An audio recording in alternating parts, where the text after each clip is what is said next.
Chris, what are some of the unique challenges that you faced, both podcasting and live streaming? Because you've done both and you actually produced both for clients. And Jim kind of touched on a little bit that, some people don't feel comfortable doing the camera stuff.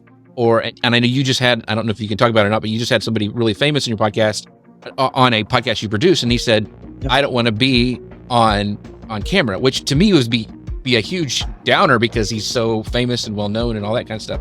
So what are some struggles that you've had to overcome on this front? Yeah, personally with my journey, I'm, like Alec Johnson and Ian Anderson Graham are recovering perfectionist. And so live streaming really helped me power through that. And my earliest live shows are an absolute train wreck. And because of my recovering perfectionism, I was like, I'm going to go back and take those down. But I leave them up. I absolutely leave them up, and I'll even go back and watch and have a little cringe fest because I think it's important to realize how far you can come. If I'm out here telling people they got to go through these reps and get better at what they're doing and get past their perfectionism, I can't go back and take that stuff down. It's like this is your proof. Like this is how terrible I was when I went live for the first time.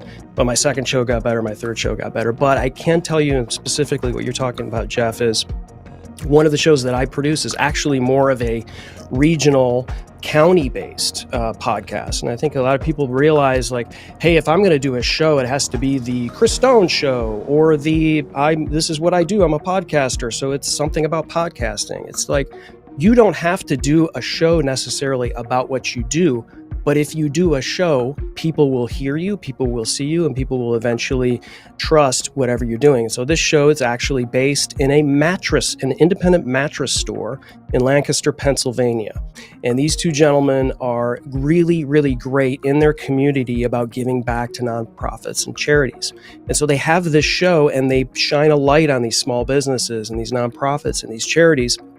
And every show they give money to these charities, and they have this huge community of people that support all of this, and they talk about the best restaurants and so it's I love doing that show because for me I feel great about doing it.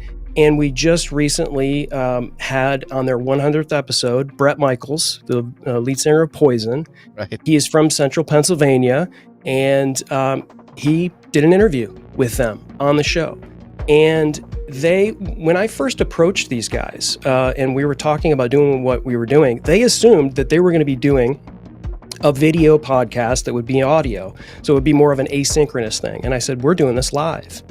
And they were just like, they were a little horrified, mostly surprised, and tried to understand like how this was all going to work.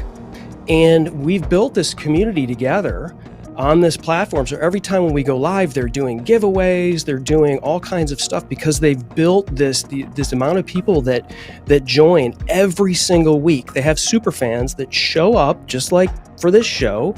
We have super fans, whether it's Peg or Gary or me or whomever, showing up every single week that we can, or finding it on replay, which we should also talk about and how that works. And I'd love to be able to answer Paul's question a little bit more specifically as far as what content works for audio versus video and all of that. But I think is sort of a long-winded answer to what you're saying is like, listen, if you think going live is really just, you don't know what it's going to do it and then see what it's going to do for you, because this is a way for you to put yourself out there as you. I think a lot of people have a trust issue with all of these produced videos and all of these edited videos. And listen, I'm a video editor big time. Like I've chopped up videos for clients and then I give it to them and they love it. And I was like, hey, guess what? It doesn't seem like you.